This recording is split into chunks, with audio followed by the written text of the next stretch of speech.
Does your teenager know how to tackle English Language Paper 2 for the AQA paper for GCSE English? And do they know how to answer these questions and how to get the highest mark in their GCSE English? So here are my top 3 steps on how to tackle question 2 for English Language Paper 2 for AQA for GCSE English.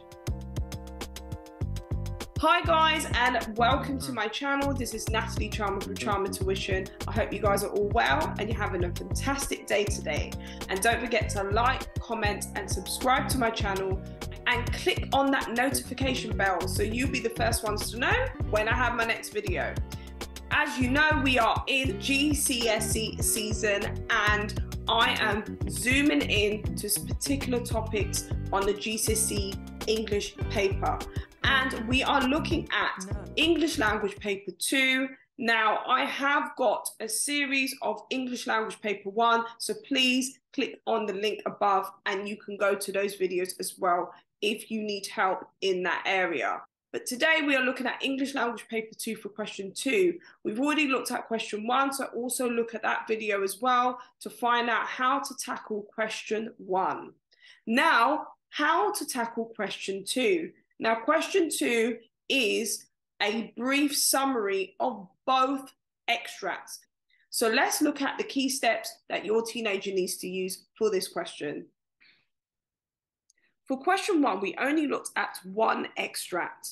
And now we're going to look at both extracts. For English Language Paper 2, they get non-fiction extracts, non-fiction texts. And usually one of them is a very contemporary extract from the 21st century, and another one is a bit older from the 19th century. So they get a modern text and they get a very old and traditional text. Before we look at both extracts, again, we are going to step 1, read the question carefully. They need to read the question because they need to know what they're focusing on. So they read the question. You need to refer to source A and source B for this question. Both sources describe the similar ways in which drivers behaved. Use details from both sources to write a summary of what you understand about the similar behavior of the drivers. Now, obviously, this is more of an instruction than a question, but we need to know what we need to do for question 2. We call it a question anyway, okay? So step 2, they need to highlight the key words of the question. And I highlighted some points and I could have highlighted more. So refer to source A and source B. We can highlight that. We can highlight both sources, which is really important. And I underline this, but we can just underline that. We can just highlight the whole thing. Similar ways in which drivers behave. As I said in my last video, and I tend to highlight a lot of things, and I encourage my students to highlight. Highlighting helps your teenager to focus on the key information, because when they're under exam conditions, it can kind of blur their vision of, okay, what do I need to do? I'm panicking. And then they end up making very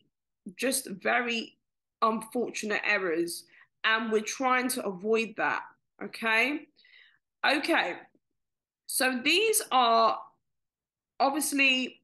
the main points that I think we should highlight in question 2. So source A and source B, we know we need to look at both of them.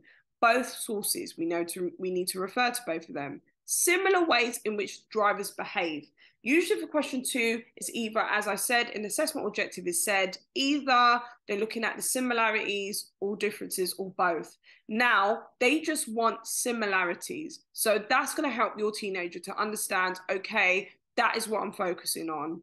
And it says a summary. A lot of teenagers do not know what a summary is. And a summary is just be really brief in their own words. So this question is not requiring for them to write in a lot of detail. It's just very, very brief, short and sweet. Obviously not too short, but just enough detail to get the gist of what's going on in both extracts.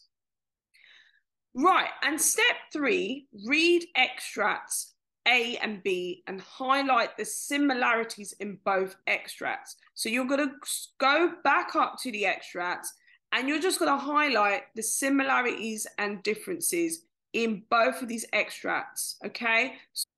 So this is a model answer for question 2 that I would like to show you. So the driver in source A who decided to overtake shows behavior which is irresponsible but irrational. He makes an assessment of the risk in very closely and at speed and does not intend any harm. Although he knows that the odds are stacked in his favor, cocooned as he is in his car where he will not get hurt. On the other hand, the drivers in source B unintentionally targeting cyclists by passing so close, which suggests behavior which is equally irresponsible. Those are the top 3 steps to tackle question 2. And if you can remind your teenager that question 2 is really brief, they don't need to add anything to do with writing techniques, like the language techniques. They don't need to add anything like that. They just add examples and just make it really brief for both texts. And thank you guys for tuning in. And don't forget, parents, I have a free how to get an A for GCSE English checklist. And it's a writing checklist. It's really helpful. It will help your teenager understand what they need to write for the entire GCSE English and for their English classes in general. The link is in my description box. Thank you guys, and don't forget to like, comment and subscribe to this channel, share it with other parents or other teenagers, and yeah, reach your full potential with confidence. Take care and have a fantastic week. Bye. No.